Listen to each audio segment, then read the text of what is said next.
मैं अमित सर आप सभी लोगों का अपने YouTube चैनल 90+ अकेडमी पर स्वागत करता हूं। छात्रों, आज हम लोग प्रतिशत के पार्ट 12 पर चर्चा करेंगे। इस भाग में भी हम मिश्रण से रिलेटेड कुछ क्वेश्चंस को देखेंगे और उसके कंसेप्ट और उसके लॉजिक दोनों को समझने की कोशिश करेंगे। ठीक है, तो चलिए छात्रों हम लोग स्टार्ट करते हैं। क्वेश्चन नंबर 71, प्रश्न संख्या 71। ठीक है, देखिए इस प्रश्न में कहा क्या रहा है कि 12 लीटर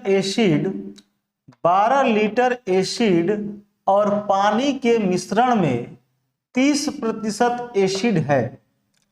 देखिए 12 लीटर एसिड और पानी के मिश्रण में 30% एसिड है।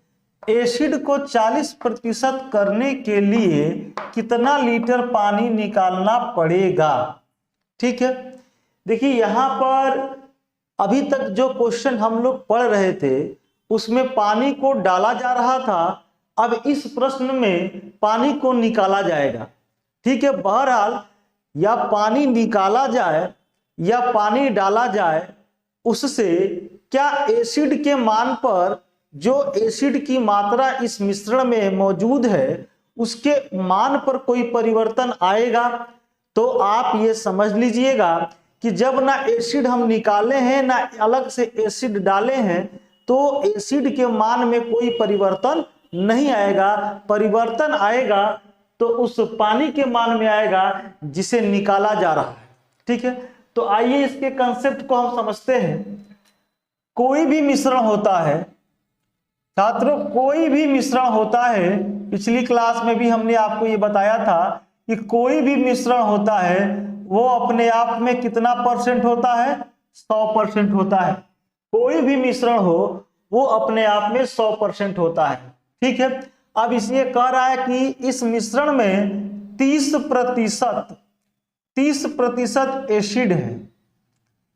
एसिड का जो प्रतिशत दिया है 30% है, तो इसमें पानी कितना प्रतिशत हो जाएगा, ये हो जाएगा पानी, आप यहां लिख दीजिए 70% हो गया पानी। पानी का जो प्रतिशत है वो 70% हो गया। अब कह रहा है कि एसिड को 40% करने के लिए, एसिड को ये जो 30 है, अब इस 30 से इसका प्रतिशत कितना करने के लिए कह रहा है कि 40% एसिड हो जाए। एसिड कितना हो जाए, तो 40% हो जाए। तो जब 40% एसिड होगा तो जो पानी का मात्रा होगा वो हो जाएगा 60%। जो पानी का मात्रा होगा ये हो जाएगा 60%। देखिए ये चीज मैं आपको सिर्फ कंसेप्ट बनाने के लिए बता रहा हूं, क्योंकि ये सब सारी चीजें परीक्षा के दौरान प्रश्न को सॉल्व करते समय ये आप अपने कॉपी पर या अपने उत्तर पुस्तिका पर नहीं हल करेंगे। इसको आपको मैं बता रहा हूं कि इस चीज को आप अपने दिमाग में रखिए। ठीक है, देखिए 30% एसिड है तो 70% पानी है, 40% एसिड है तो 60% पानी है। ठीक है, अब इसमें क्या है, अगर मान लेते हैं कि अगर इसमें एसिड x लीटर था तो इस 40% में भी एसिड कितना होगा, x लीटर ही होगा। क्यों? क्योंकि एसिड को ना निकाला जा रहा है और नहीं डाला जा रहा है, निकाला जा रहा है पानी को, इसलिए एसिड में कोई परिवर्तन नहीं आएगा। और मैं आपको बताया था कि इस तरह के प्रश्नों को सॉल्व करने के लिए हमें उसी वैल्यू को ढूंढना है जो कांस्टेंट हो, जो स्थिर हो, जिसके मान में कोई परिवर्तन ना आए। ठीक है, प्रतिशत में परिवर्तन आ सकता है, क्योंकि भाई जिस चीज की मात्रा आप बढ़ाएंगे प्रतिशत उसका बढ़ेगा और जिस चीज को आप निकालेंगे प्रतिशत उसका घटेगा।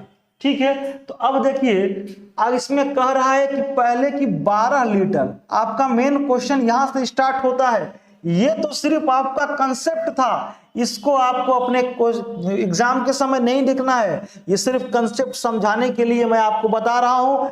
और जो मेन तरीका है क्वेश्चंस को सॉल्व करने का, यहां देखिए अगर 12 लीटर एसिड है जिसमें 30%, 12 लीटर एसिड में 12 लीटर एसिड और पानी के मिश्रण में, ये जो 12 लीटर है इसमें एसिड और पानी दोनों है, जिसमें 30% एसिड है। अगर 12 का हम 30% यहां निकाले तो कितना एसिड होगा ये पता चल जाएगा। दूसरी बात, यदि हम इसमें पानी निकाल देते हैं, इस मिश्रण से पानी निकाल देते हैं, उसके बावजूद भी जितना ही मिश्रण का वजन आएगा, जितना भी मिश्रण का वजन आएगा, उसमें भी जो एसिड की मात्रा होगी वो उतना ही होगी जितना कि वो 12 लीटर में थी। तो हम मान लेते हैं कि एसिड जो है X हो जाता है कब, जब पानी निकाल लिया जाता है तब, सॉरी मिश्रण X हो जाता है, एसिड नहीं, मिश्रण X हो जाता है जब पानी को निकाल दिया जाता है तब। उस समय जब पानी निकल गया तो यही एसिड जो 30% था वो कितना हो गया, 40% हो गया। तो अब X का 40%, X का 40%, देखिए 12 लीटर में 30% एसिड है और X लीटर में 40% एसिड है, और ये दोनों की जो मात्रा आएगी बिल्कुल बराबर होगी, इसलिए हम 12 का 30% बराबर X का 40% मैंने ऐसा लिखा है। क्यों? क्योंकि इसमें एसिड की मात्रा बिल्कुल कांस्टेंट है, स्थिर है, इसमें उसके मान में परिवर्तन नहीं आएगा। प्रतिशत के मान में वृद्धि हो सकती है, प्रतिशत के मान में कमी आ सकती है, लेकिन जो मान स्थिर है उसके मान में कोई परिवर्तन नहीं आएगा। अब देखिए इस क्वेश्चन को हम लोग सॉल्व करेंगे। अगर इसे हम सॉल्व करते हैं, ये कट गया और ये आपका 4 तिहाई 12, ये 3 गुणे 3 9, x बराबर हो गया 9। तो आप लिख सकते हैं x बराबर 9 लीटर, x बराबर 9 लीटर।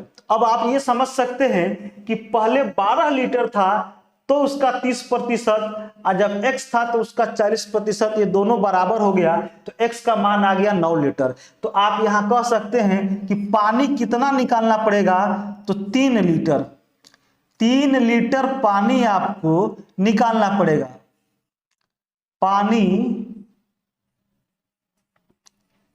निकालना पड़ेगा।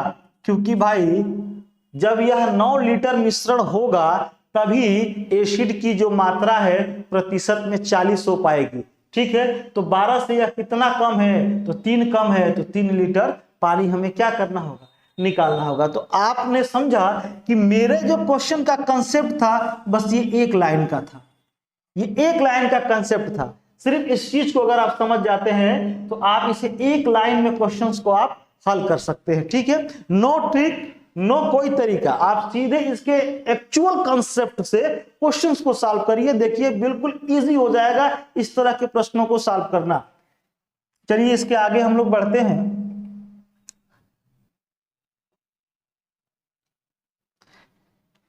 इसके आगे है क्वेश्चन नंबर 72, प्रश्न संख्या 72। नमक और पानी के घोल में 5% नमक है, अगर 20 लीटर पानी वाष्पित हो जाता है, प्रारंभिक घोल की मात्रा ज्ञात करो। ठीक है, यदि नमक व पानी के घोल में 5% नमक है, अगर 20 लीटर पानी वाष्पित हो जाता है तो प्रारंभिक घोल की मात्रा ज्ञात करो। ठीक है छात्रों, इसको हम लोग अभी देखेंगे।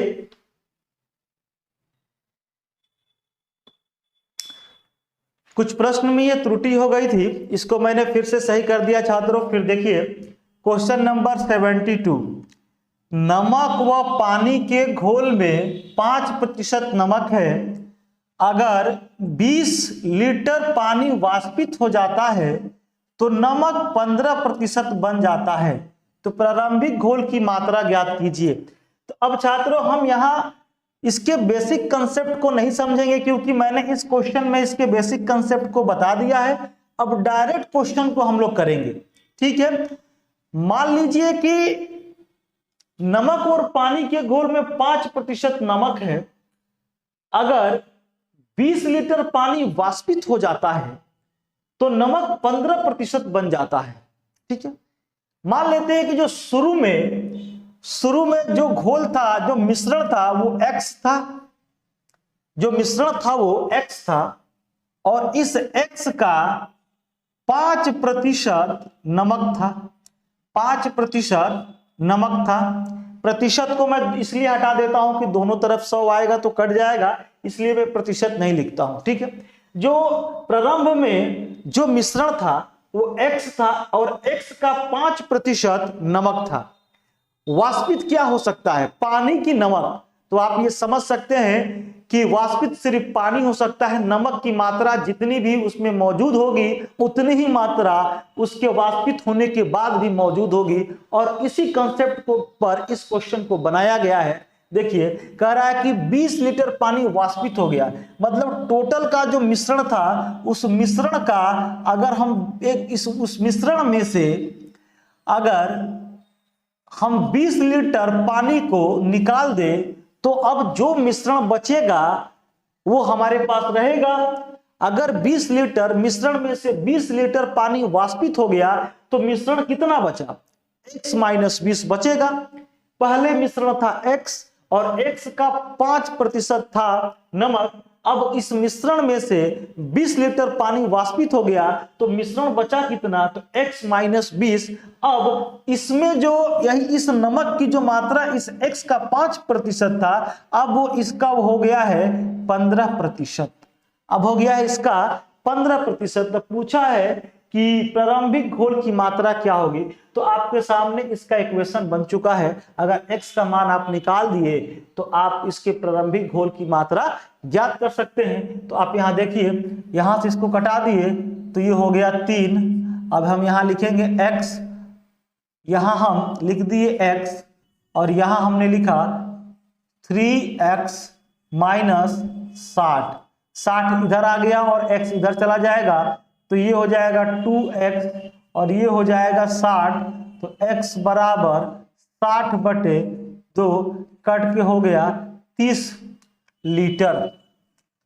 30 लीटर जो प्रारंभ में जो मिश्रण था जिसमें नमक और पानी था, उस घोल की मात्रा कितनी होगी? तो 30 लीटर होगी। ठीक है, आई होप आप लोगों को ये समझ में आ रहा होगा। चलिए इसके आगे के क्वेश्चंस को हम देखते हैं।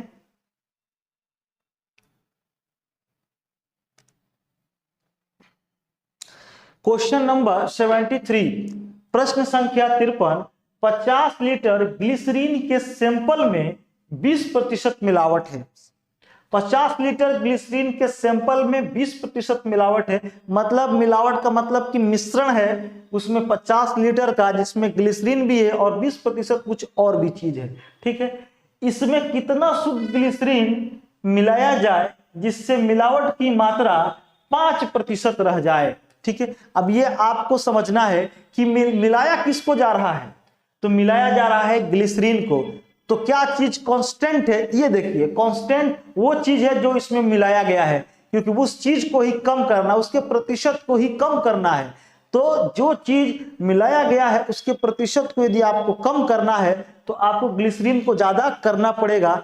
ठीक है, तो ग्लिसरीन जितना ज्यादा जाएगा उसका प्रतिशत उतना ही बढ़ता जाएगा और इसका प्रतिशत उतना ही घटता जाएगा। लेकिन जब उस दोनों को जोड़ेंगे तो भी 100% आएगा और अभी इसमें जोड़ेंगे तो भी 100% आएगा। अभी ये 20% है तो ग्लिसरीन जो शुद्ध है वो 80% होगा। तो 80 और 20 मिला के 100 हो गया। लेकिन हमें इस सब चीजों को यहाँ स्टॉप करना है, डायरेक्ट क्वेश्चन के कंसेप्ट से पकड़ के क्वेश्चन को सॉल्व करना है। मान लेते हैं कि 50 लीटर ये प्रारंभ में था, तो इसमें अगर सैंपल 20% है तो 50 का 20% ये हो गया। अब इसमें ग्लिसरीन मिलाया जा रहा है तो 50 के साथ कुछ और मिलाया जाएगा, मुझे नहीं पता है। तो मान लीजिए कि इस ग्लिसरीन को मिला देने के बाद, इस ग्लिसरीन में इस मिश्रण में ग्लिसरीन को मिला देने के बाद जो मिश्रण का जो मान आ रहा है वो आ रहा है x लीटर। अब x लीटर का ये जो 20% जो सैंपल में मिलाया गया था, मिलावट थी, अब वो कितना हो जा रहा है यहाँ? तो देखिए 5% हो जा रहा है। तो आप इसका 5 लिख दीजिए, क्योंकि मिलावट में तो परिवर्तन आएगा नहीं, मिलावट जितना है उतना ही रहेगा। शुद्ध ग्लिसरीन अगर हम मिलाते हैं तो इसमें 50 लीटर में मिलावट 20% और x में मिलावट 5%, ये आपस में बराबर होंगे। ये इस क्वेश्चन का कंसेप्ट है। ठीक है, अब यहाँ इसको हम कटा देते हैं, ये हो गया 10। तो x बराबर हो गया 200 लीटर, 200 लीटर। तो अब यहां से पता कर सकते हैं कि कितना मिलाया गया। तो शुद्ध ग्लिसरीन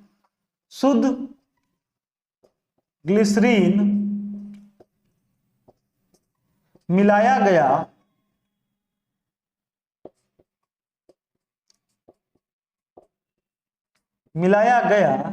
वो कितना होगा।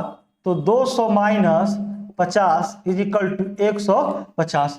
तो ये तो आपको एग्जाम में लिखना नहीं है, आपको डायरेक्ट क्वेश्चन को समझना है। तो आप यहां समझ गए कि 200 लीटर हो गया है, तो 50 पहले से था तो कितना मिला, तो 150 मिला, तो 150 जो ऑप्शन होगा आप उसको आंसर टिक करेंगे। ठीक है, तो आई होप आप लोगों को ये चीज भी समझ में आई होगी। छात्रों, मेरा उद्देश्य है कि मैं बहुत ही स्लो तरीका से और आपको एक एक क्वेश्चन को बार बार रिपीट करके और उस क्वेश्चन में जो भी कंसेप्ट है, जो भी क्लू छुपा है, आपको बार बार रिपीट करके मैं बता सकूं, जिससे कि आपके दिमाग में इस क्वेश्चंस के कंसेप्ट को आप फिट कर पाए। क्योंकि अगर आप किसी भी टॉपिक्स को फार्मूला के द्वारा, ट्रिक के द्वारा अगर सीखना चाहते हैं, तो आप खुद समझ सकते हैं कि कितने फार्मूला और कितने ट्रिक सीखेंगे। ठीक है, तो आप कोशिश करिए कि इसके कंसेप्ट से लॉजिक कैसे बनता है ये चीज बनाए। जैसे एक तरीका से ये लॉजिक ही है, उस कॉन्सेप्ट का लॉजिक है जो इतने शॉर्टकट में यह क्वेश्चन सॉल्व हो जा रहा है। ठीक है, चलिए अब हम इसके आगे के क्वेश्चंस को देखेंगे छात्रों।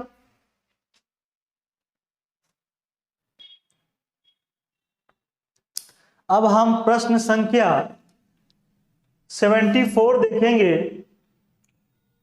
74, 200 लीटर के मिश्रण में 15% पानी है तथा शेष दूध है।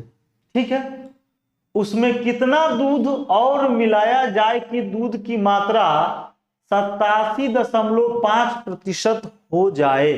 ठीक है, देखिए इसमें मिलाया क्या जा रहा है, दूध, तो स्थिर क्या रहेगा, पानी। तो पहले ही दिया है कि 200 लीटर में 15% पानी है। ठीक है, इसमें दूध मिलाया जा रहा है, मिला दिया गया दूध, मिला देने के बाद जो मिश्रण हो गया वो X हो गया। अब जो दूध की मात्रा है वो 87.5% हो गई। तो पानी की मात्रा कितनी हो जाएगी प्रतिशत में, तो आपको पता है कि दूध और पानी मिला के 100 होना चाहिए। तो 87.5, अगर 100 में से 87.5 को अगर हम माइनस करें तो अभी जो पानी का जो प्रतिशत मान है वो कितना हो जाएगा, 12.5। तो ये जो अभी 200 का 15% था, अब ये हो जाएगा 12.5, ये हो जाएगा 12.5। ठीक है, 12.5 और 87.5 को अगर हम जोड़ दे तो 100% हो जाएगा। ठीक है, अब हम यहां से प्रश्न को सॉल्व करेंगे। ये हो गया 200 गुणे 15 बराबर, इस क्वेश्चन को हम लोग सॉल्व कर लेते हैं, x गुणे दशमलव हटा देते हैं 125 बटा में ये हो गया 10। ठीक है, अगर आप चाहते तो इसको डायरेक्ट 25/2 भी कर सकते थे, लेकिन कोई दिक्कत नहीं है। ठीक है, चलिए इसको देखते हैं क्वेश्चंस को। ये इसको हम कटाने की पहले कोशिश करेंगे। 25 से कटा तो ये 8 हो गया और ये हो गया 5, ये 8 हो गया, 25/200 और ये 25×5 125, ये कट के हो गया 3। ठीक, अब आपके पास बचा कितना, तो 8 गुणे 3 इज इक्वल टू x बटे में 10, x बटे में 10। अब हम इसमें गुणा कर लेते हैं, ये हो जाएगा 200, अगर हम इसको गुणा कर दे 24, ये 240, तो x बराबर 240, x बराबर 240। तो अब इसमें क्या कह रहा है कि दूध की मात्रा इतनी हो जाए, इसमें कितना दूध मिलाया जाए कि दूध की मात्रा 87.5% हो जाए। तो आप यहां बताइए कि पहले जो यह मात्रा थी कितनी थी, 200 लीटर थी, अभी कितना हो गया 240 लीटर। तो आप यहां क्या कहेंगे कि 40 लीटर दूध मिलाना पड़ेगा, ये आप लोग अपने लिखने के लिए, मैं सिर्फ समझाने के लिए यहाँ लिख रहा हूँ। आप इस तरह से अपनी परीक्षा में ना करिएगा। आप बिल्कुल 200 से कितना अधिक है 40 समझिएगा, 40 लीटर और दूध इसमें मिलाना पड़ेगा। ठीक है, चलिए छात्र इसके आगे हम क्वेश्चन देखते हैं 75। प्रश्न संख्या 75। यदि 1 लीटर पानी, क्वेश्चन में कह रहा है यदि 1 लीटर पानी 5 लीटर एल्कोहल और पानी के द्रव में मिलाया जाता है। क्या मिलाया जाता है? पानी मिलाया जाता है।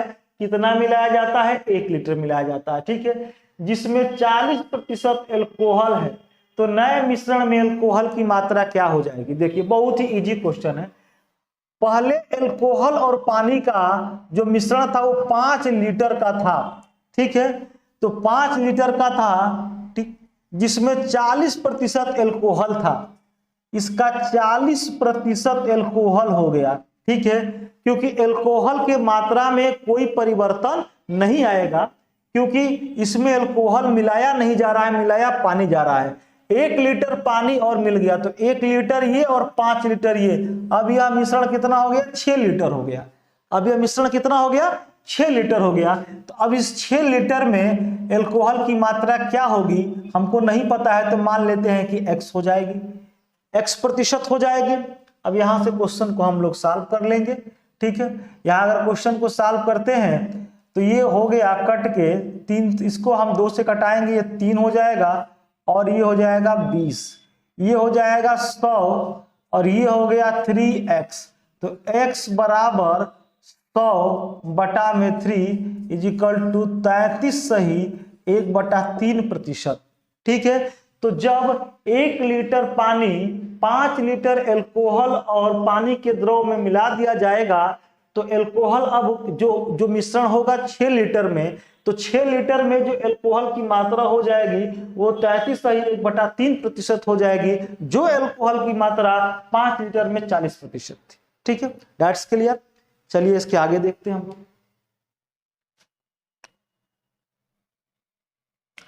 Question number 76। 12 लीटर के एक नमक पानी के मिश्रण में से 4 लीटर पानी वाष्पित हो जाता है। ठीक है, यदि मिश्रण में 7% नमक था, तो अब बचे हुए मिश्रण में नमक की प्रतिशतता क्या होगी? ठीक है, चलिए देखिए 12 लीटर था, पहले था 12 लीटर। ठीक है, पहले था 12 लीटर और 12 लीटर में 7% नमक था। नमक के मान में, क्वांटिटी में कोई परिवर्तन नहीं आएगा अगर पानी वाष्पित होती हो तो। 4 लीटर पानी वाष्पित हो गई, तो 12 में से 4 जब कम हो गया तो टोटल जो मिश्रण हो गया वो 8 हो गया।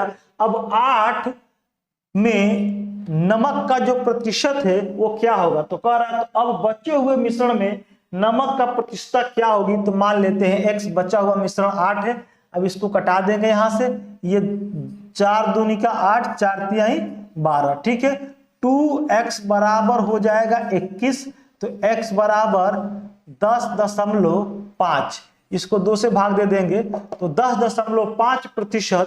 जो पहले 12 लीटर में 7% नमक हुआ करता था, अब 8 लीटर में नमक का जो प्रतिशत है वही नमक, जितना नमक 12 लीटर में था उतना ही नमक 8 लीटर के हिसाब से प्रतिशत कितना उसका हो जा रहा है? 10.5%। ये हमारा आंसर हो गया। ठीक है, चलिए छात्रों इसके आगे के क्वेश्चंस को हम लोग देखते हैं।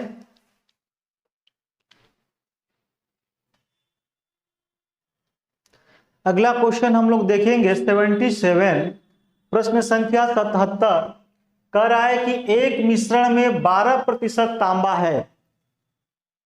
69 kg तांबा प्राप्त करने के लिए कितनी मिश्र धातु की आवश्यकता होगी? ठीक है, मतलब मिश्र जो धातु होगी, इसमें जो मिश्र धातु होगी वो अपने आप में 100% होगी, इसमें 12% क्या रहेगा? तांबा रहेगा। ठीक है, जैसे भी हो सके जितना भी केजी हो जाए उसमें 12% तांबा रहेगा। तो अगर हमें 69 केजी तांबा चाहिए तो 69 केजी 12% उस मिश्रण के वजन का 12% होगा, क्योंकि वह तांबे का वजन होगा। ठीक है, तो अब कह रहा है कि मिश्रण की मिश्र धातु की आवश्यकता कितनी होगी, मतलब कितना केजी मिश्र धातु रहे कि हमें 12% निकालने पर क्या मिल जाए, 69 केजी मिल जाए। तो आप यहाँ लिख देंगे कि 12% बराबर 69 केजी। तो टोटल मिश्रण कितना हो जाएगा, 100%। यहाँ लिख देंगे 69 बटा में 12 और गुणे 100। ठीक है, अब इसको हम कटाएंगे। यदि इसे हम कटाते हैं, अगर हम 4 से कटाते हैं तो ये 3 बार में कट गया, ये 4 से कटाएंगे अगर तो ये 25 हो जाएगा।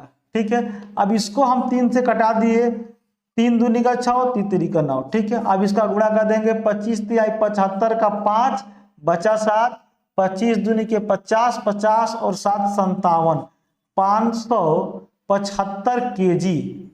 575 केजी अगर मिश्रण रहे तो उसका 12% 69 केजी तांबा निकल जाएगा। ठीक है, क्लियर हो गया। चलिए इसके आगे देखते हैं।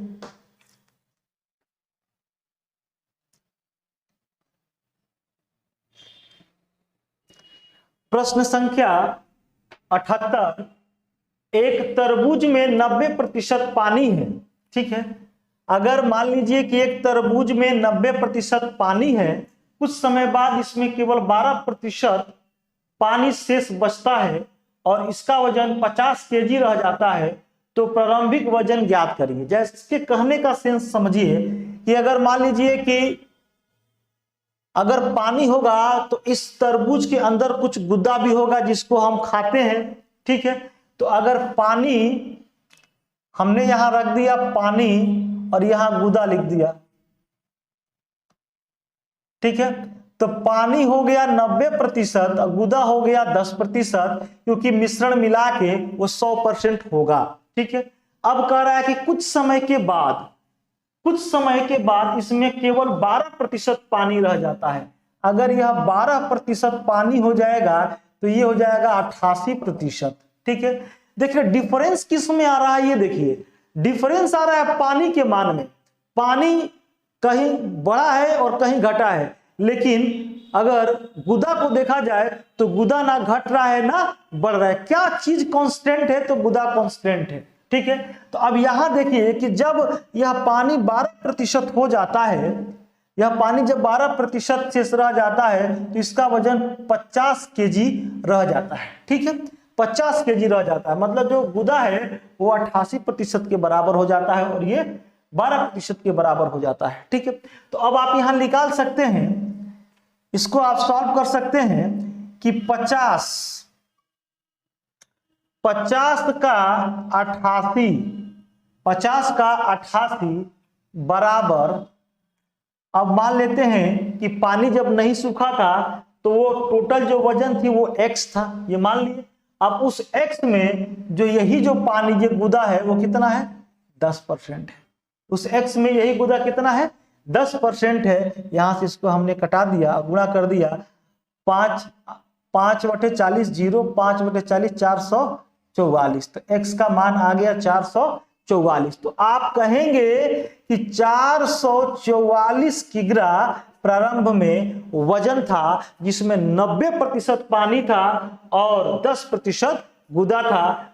ठीक है, और मिलाकर टोटल वो कितना हो गया, 444 किग्रा। ठीक है, क्लियर हो गया। इसमें आप 90% पानी और 10% गुदा पाएंगे। कुछ समय बाद इसमें केवल 12% पानी शेष बच जाता है और इसका वजन 50 किग्रा हो जाता है। ठीक है छात्रों, तो गुदा में कोई डिफरेंस नहीं आ रहा है, तो हमने गुदा के बेस से इस क्वेश्चन को सॉल्व कर दिया कि अगर ये पानी इसमें 12 हो गया तो 50 का ये 88 हो जाएगा और x का ये 10 हो जाएगा और दोनों आपस में बराबर होंगे, तो x का मान यहां से निकल गया 440। ठीक है, दैट्स क्लियर। चलिए अब इसके आगे के क्वेश्चन को हम लोग देखेंगे। कह रहा है कि 20 किग्रा ताजे तरबूज में 96% पानी है। ठीक है, कुछ समय के बाद इसमें 95% पानी रह जाता है, तरबूज का वर्तमान वजन क्या होगा। देखिए इसमें भी वही कंसेप्ट है, गुदा के मान में कोई परिवर्तन नहीं आएगा। मतलब ये कि 20 केजी में अगर 96 किग्रा पानी है तो 96% पानी है तो 4% क्या होगा, गुदा होगा। और फिर मान लेते हैं कि जब यह पानी की मात्रा 95 हो जाएगा तो गुदा का मान 5% हो जाएगा। जो x का 5%, ये आपस में दोनों क्या होंगे, बिल्कुल बराबर होंगे। अब क्वेश्चन को हम सॉल्व कर लेते हैं। ये हो गया 4, 4 गुणे 4 हो गया 16 किग्रा। ठीक है, आई होप आप लोगों को यह कंसेप्ट समझ में आया होगा छात्रों।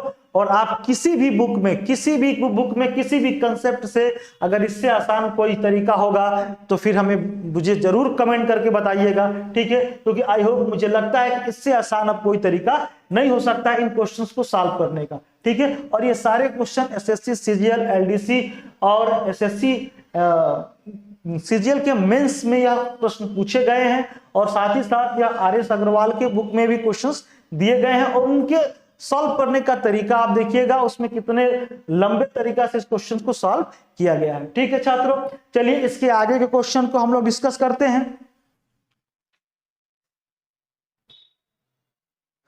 अगला क्वेश्चन हम प्रश्न संख्या 80 देखेंगे। कह रहा है कि ताजा फलों में 68% पानी है तथा सूखे फलों में 20% पानी है। 100 किग्रा ताजा फलों से कितने सूखे फल प्राप्त किए जा सकते हैं। देखिए यहाँ पर सबसे पहले अगर हम ताजा फल की बात करें, इसको कंसेप्ट से जरा समझ लीजिए। ताजा फल में गुदा और पानी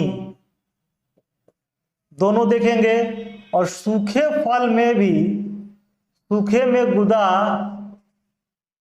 और पानी देखा जाएगा। ठीक है, तो यहां कह रहा है कि ताजा फलों में 68% पानी है। अगर इसमें 68% पानी होगा तो 32% क्या होगा, गुदा होगा। फिर कह रहा था सूखे फलों में 20% पानी है, ये 20% पानी होगा तो 80% गुदा होगा। ठीक है, गुदा जो जितना इसमें होगा उतना इसमें भी होगा, ये मान कांस्टेंट रहेगा। ये आप समझ लीजिएगा कि ये मान कांस्टेंट रहेगा। तो कह रहा है कि 100 किग्रा ताजे फलों में कितने सूखे फल प्राप्त किए जा सकते हैं। तो 100 किग्रा ताजे फलों में कितना गुदा होगा, तो 32 गुदा हो जाएगा। 32% तो क्या हो गया, गुदा हो गया। ठीक है, तो अब कितने में यहां देखा जाए, अगर गुदा यहां 80 है और यहां 32 है, तो मान लेते हैं कि x का 80% ये होगा। तो सूखा फल कितना होगा कि उतना ही गुदा, 32 किग्रा ही, या 32%, जैसे 100 का 32% 32 किग्रा होगा। तो इसमें भी गुदा चूंकि 32 किग्रा होना चाहिए। मतलब ये कि अगर ताजे फलों में 100 किग्रा का पूरा टोटल वजन है तो 68 किग्रा पानी हो गया और 32 किग्रा ताजा गुदा हो गया, तो 100 का 32 गुदा हो गया। लेकिन जो सूखे फल होंगे उसमें भी गुदा की मात्रा उतनी ही होगी जितने की ताजे फल में होंगे, क्योंकि सूखे फल में सिर्फ पानी की मात्रा कम हो जाती है। ठीक है, तो यही कह रहा है कि सूखे फल में 20% पानी हो गया तो गुदा हो जाएगा 80%, क्योंकि दोनों का योग होना चाहिए 100%। अब यहां से क्वेश्चन को हम सॉल्व करेंगे। ये कट के हो गया 4 और ये कट के हो गया 5। ठीक है, और यहां से हम इसको कटा दिए, ये हो गया 8। x बराबर हो गया 40 किग्रा। x बराबर हो गया 40 किग्रा। तो क्वेश्चन में क्या पूछा है, तो सूखे फलों में भी तो कितने सूखे फल प्राप्त किए जा सकते हैं। 100 किग्रा ताजे फलों से कितने सूखे फल प्राप्त किए जा सकते हैं। तो सूखा फल कितना होगा, तो 40 किग्रा होगा, क्योंकि 40 किग्रा का 32 किग्रा गुदा होगा और 8 किग्रा क्या हो जाएगा, पानी हो जाएगा। ठीक है, तो वही पानी जो जिसकी वजह से वो 100 किग्रा था, वो पानी घट के कितना हो गया, 8 किग्रा हो गया, और टोटल ये वजन हो गया 40 किग्रा। 68 किग्रा जब पानी था तो भी गुदा 32 किग्रा था, और जब यह पानी 8 किग्रा हो गया है तब पर भी गुदा 32 किग्रा ही होगा। इसलिए पानी और गुदा मिला के यहाँ 40 है और यहाँ पर पानी और गुदा मिला के 100 किग्रा है। ठीक है, तो आई होप ये आप लोग को समझ में आ गया होगा। इसके आगे के क्वेश्चन को फिर देखेंगे हम लोग। प्रश्न संख्या 81, ताजे फलों में 68% पानी है और सूखे फलों में 20% पानी है। 75 किग्रा ताजे फलों से कितने किलो सूखे फल बनाए जा सकते हैं। देखिए 75 किग्रा, ठीक है, 75 किग्रा। अब इसमें देखिए ताजे फलों में गुदा कितना है भाई, 32 है। गुदा कितना है, 32 है, ठीक है। अब सूखे फलों में गुदा कितना हो जाएगा, 80 हो जाएगा। तो x का फिर यहाँ हम क्या लिख देंगे, 80 लिख देंगे। इसको हम कटा देंगे, अगर इसको हम कटाए 8 से तो ये हो जाएगा 10, ये हो जाएगा 4, फिर इसको कटा दिए, ये हो जाएगा 2, ये हो जाएगा 5, फिर इसको कटा दिए, ये हो जाएगा 15। तो x बराबर हो गया 30 किग्रा। तो अब आप यहां समझ सकते हैं कि 75 किग्रा ताजे फलों से कितना किग्रा सूखे फल निकाले जा सकते हैं, जिसमें 20% पानी हो रहा है, 80% गुदा होगा, तो वो 30 किग्रा होगा। 30 किग्रा में 20% पानी होगा और 80% गुदा होगा, ये सूखे फल होंगे, ठीक है। चलिए इसके आगे के क्वेश्चन, प्रश्न संख्या 82 को हम लोग देखते हैं। ताजा अंगूरों में 80% तथा सूखे अंगूरों में 10% पानी है, ठीक है। यदि सूखे अंगूर 500 किग्रा हैं तो जब वह ताजा थे तब उनका वजन कितना था, ठीक है। देखिए यहां पर सूखे अंगूरों में 10% पानी है, सूखे अंगूर 500 किग्रा है। अगर हम 500 किग्रा का, ठीक है, उसमें पानी 10% है तो गुदा बिल्कुल 90% होगा। तो 500 का 90% ये गुदा हो गया, ठीक है। 500 का 90% ये आपका गुदा हो गया। अब यहां मान लेते हैं कि जो ताजे फल थे वो x थे और उसका गुदा तो बिल्कुल समान ही रहेगा।